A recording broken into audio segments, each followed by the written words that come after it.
नंदी, देवा, मला काही संकेत मिळाला आहे, तो योग्य आहे का? आपण शक्तिपीठांना भेट द्यायला जात आहात? नंदी, ह्यावेळी मी काही शक्तिपीठांवर बानूला घेऊन जाणार आहे. मग मला सेवा करण्याची संधी द्यावी.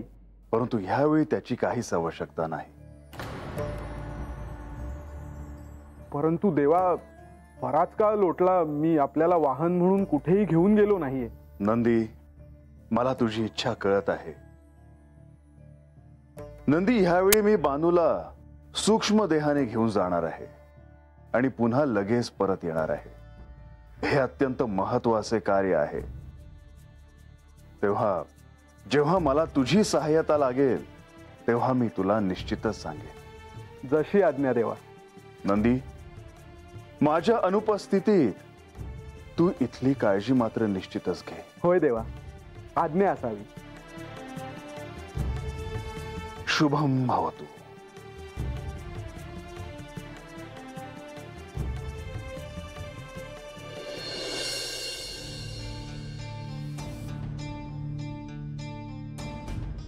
काय झालं?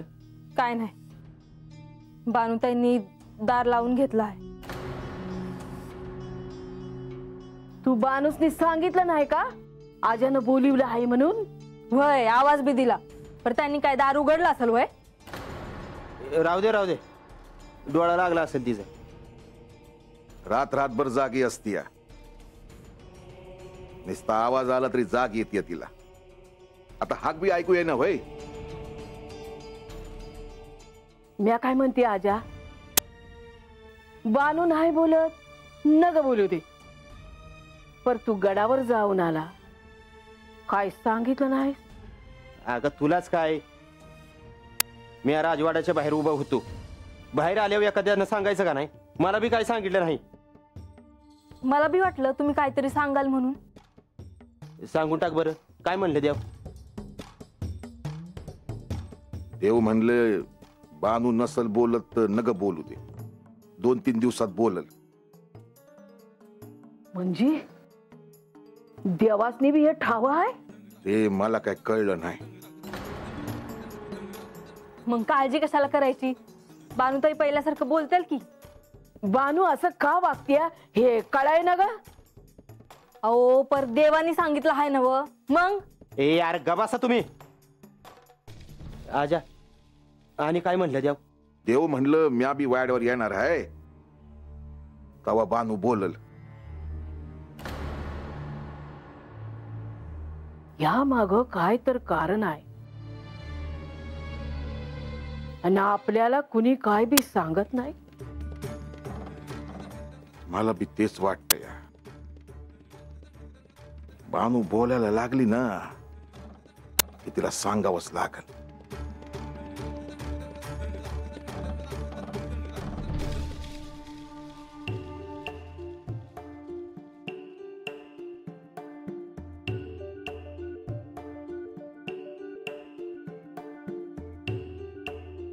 माधवा, आपण देवा, आपण शुभ कार्याला जात आहात, मग मी विश्रांती कशी घेणार? माधवा, बऱ्याच काळानंतर शक्तिपीठांवर जातो आहे, तेव्हा ठरवलेले कार्य सिद्धीस जायला हवं. आपण प्रत्यक्ष जात आहात, माझ्या शुभेच्छा आहेतच. माधवा, हे कार्य म्हाळसेने माझ्यावर सोपवलं आहे, तेव्हा मला अधिक काळजी घ्यावी लागणार. कारण काही झालं तरी मला म्हाळसेची इच्छा मात्र पूर्ण करावी लागणार. देवा, आपण पर्याय सुचवलात आणि निर्णयही घेतलात, हे अतिउत्तम झालं. मी आजच परतणार आहे. बानूसाठी प्रयत्न करून काही घडते का ते पाहूयात. देवा, शक्तिपीठांची ऊर्जा आणि ते तेज बाणाईला नक्कीच सहाय्य करेल, यात काही शंका नाही. माधवा, ह्या सगळ्यामध्ये आपण आणि लक्ष्मीदेवी आहात हे उत्तम आहे. देवा, खर तर मी याची आठवण करून द्यायला आलो होतो की आपल्याला मार्ग सापडला आहे. हा आपला पहिला प्रयत्न आहे. बाणाईला देवीच्या शक्तिपीठांवर घेऊन जाणं हा उत्तम पर्याय आहे आणि यातून नक्कीच काहीतरी साध्य होईल. त्यामुळे बाणाईला जसे ते स्वीकारता येईल तसे तिने ते स्वीकारावे. होय माधवा, बानूला ते आत्ताच समजायला हवं किंवा अशाच पद्धतीने समजायला हवं असा माझा आग्रह नाही. देवा, मी आता आपला फार वेळ घेत नाही. ब्राह्ममुहूर्त गाठायचा आहे आपल्याला. विलंब नको. येतो मी.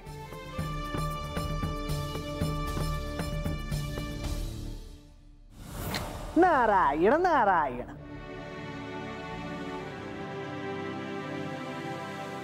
मुनिवर, आपण बराच काळानंतर स्वर्गलोकात आलात. हो देवी, हे सत्यच आहे. माझे भ्रमण सतत सुरूच असते, परंतु आता दायित्वही वाढलेले आहे, त्यामुळे स्वर्गलोकात येणे झाले नाही. आलाच आहात तर राजवाड्यात या. इंद्रदेवांशीही आपली भेट होईल. आपली भेट झाली यातच सगळे आले. इंद्रदेवांना पुढच्या वेळी भेटेन. आपण आला आहात म्हणजे नक्कीच काहीतरी प्रयोजन असणार. अंतरिक्षातून चाललो होतो, आपणास पाहिले, म्हटलं आपल्याला भेटून पुढे जावे. आलात हे उत्तमच झाले. आपले जेजुरीत जाणे येणे असेलच ना? हो, आख्यानाच्या निमित्ताने जेजुरीत सगळ्यांची भेट होतच असते. मुनिवर, बराच काळ झाला मला जेजुरीत जाऊन. आपण आला आहात तर कृपया मला सांगा, माझी बानू कशी आहे? आता ते कसे सांगावे हा मोठा प्रश्नच आहे. का? काय झाले मुनिवर? आपल्या चेहऱ्यावर एवढी चिंता का दिसते? बानू बद्दल मी आपल्याला सांगितले असते, परंतु मला तशी अनुमती नाही. हे काय बोलताय मुनिवर? हे ऐकून मला माझ्या बानूची अधिकच काळजी वाटायला लागली. मी समजू शकतो, आज्ञा असावी. थांबावे मुनिवर. आपण आलात म्हणून मला हे तरी समजू शकले की जेजुरीत बानूच्या बाबतीत काळजी करण्यासारखे काहीतरी घडले. आपण जर कोणत्या वचनात अडकला असाल तर कोणत्याही दुसऱ्या मार्गाने मला कल्पना द्यावी.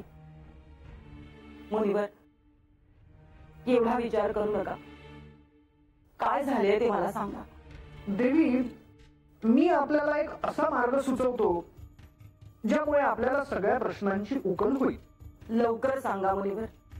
आपण बानूची भेट घेण्यासाठी तिच्या वाड्यावर जावे, म्हणजे मी जे म्हणतो आहे ते आपल्याला कळेल. सूर्योदय झाला की मी जेजुरीत येते. येतो मी. आज्ञा असावी.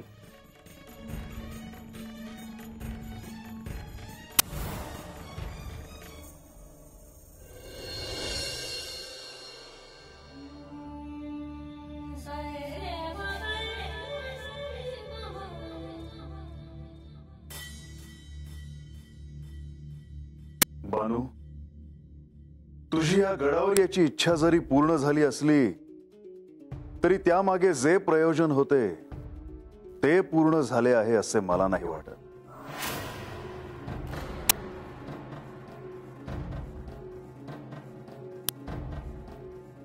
देवा, माझ्या परीनं जे समजून घ्यायला हो ते समजून घ्यायचा प्रयत्न करते आहे बघा. बानू, तुझे प्रयत्न परिपूर्ण होण्यासाठी तुला केवळ इथे राहून चालणार नाही, तर त्यासाठी अजून देखील काही गोष्टींच्या सहाय्याची आवश्यकता आहे. आणि त्यासाठी मी तुला इथून घेऊन जाणार आहे. तुझ्या भल्यासाठी, तुझ्या आत्मज्ञानासाठी अत्यंत महत्वाचे असे संदर्भ दाखवण्यासाठी. म्हणजे आता एवढ्या रातच्या वेळेला? होय बानू.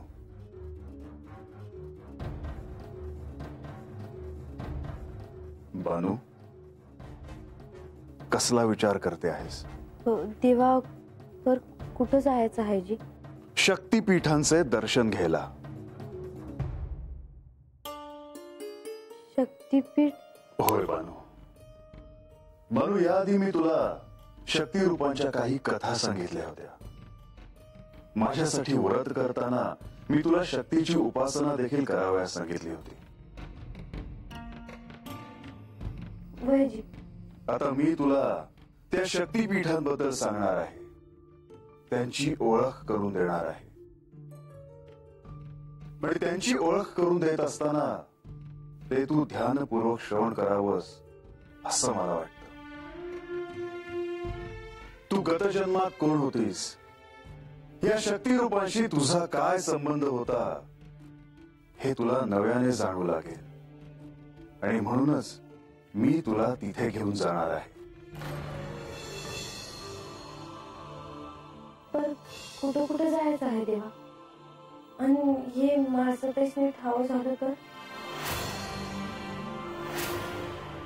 बानू, त्याची चिंता तू नको करू.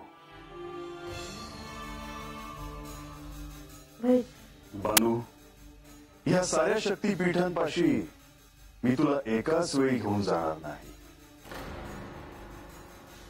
तर प्रत्येक शक्तीपीठांची मी तुला ओळख करून देईन आणि ती तू ध्यानपूर्वक श्रवण कर.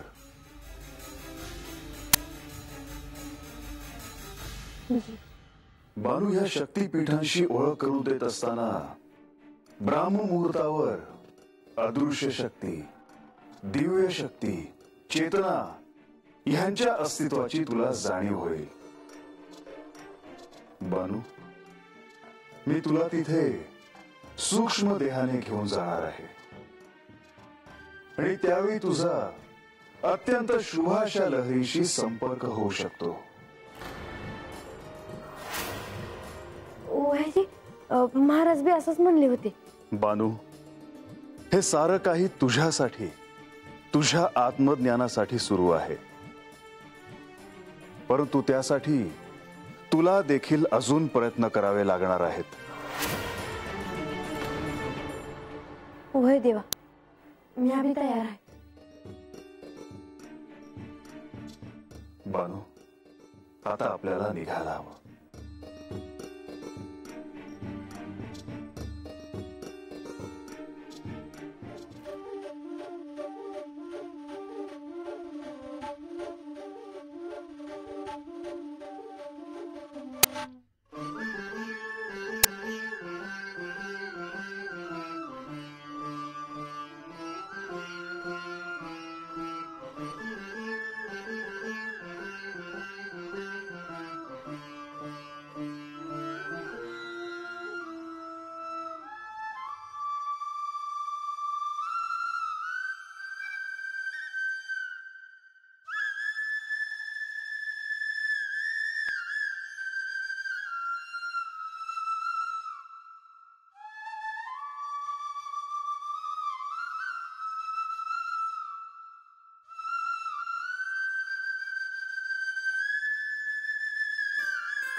देवा, हे आपण कुठं आलो आहे ती? बानू, आपण पवित्र अशा परिसरात आलो आहोत आणि हे पवित्र असे काशी क्षेत्र आहे. ह्याच शक्तीपीठांबद्दल सांगण्यासाठी मी तुला इथे घेऊन आलो आहे. पर देवा एक विचारू काजी? बानू, तुझ्या मनात अनेक संभ्रम आहेत, अनेक प्रश्न समोर आहेत हे मला स्पष्ट जाणवतं. तेव्हा बानू, मनात कोणताही संदेह ठेवू नको. विचार, तुला जे काही विचारायचं ते विचार. वय देवा, तुम्ही मला शक्तीपीठांबद्दल म्हणजे देवींबद्दल गोष्टी सांगितल्या आहेत, पर त्या समजा माझ्या ध्यानात आहेत. पण काय बानू? पर हे शक्तीपीठ म्हणजे काय हेच माझ्या ध्यानात नाही बघ. याआधी आख्यानात शक्तीपीठाबद्दल कदाचित तू ऐकलं असशील. तुझ्या स्मरणात आहे ते? जेव्हा नारद मुनी गंगा अवतरणाचे आख्यान सांगत होते तेव्हा त्यांनी ह्याचा उल्लेख केला होता. देवी सतींनी आत्मदाह केल्यामुळे श्री महादेवांचा शोक अनावर झाला. सती देवींचा तो देह श्री महादेव घेऊन जात असताना त्याचे अनेक भाग जमिनीवर पडत होते. तिथे शक्तीपीठ निर्माण झाली. वय देवा, आता आठवलं बघा. देवी गंगांनी त्या राक्षसाने त्या शक्तीपीठाला हात दिला नव्हता.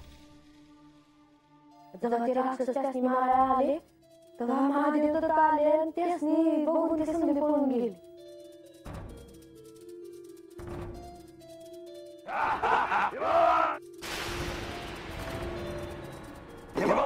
हो मृत्यूसाठी तयार.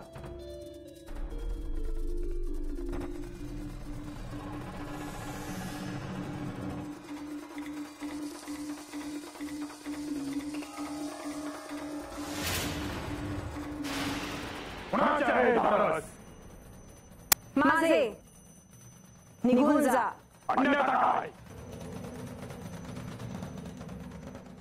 अन्यथा तुला आता कळलंच आमचे बळ काय ते.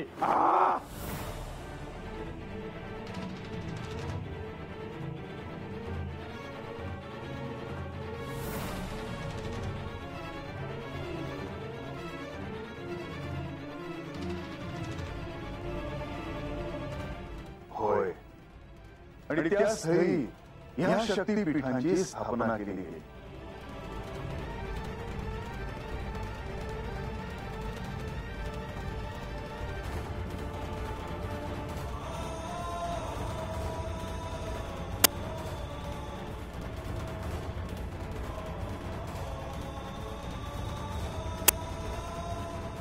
वय देवा,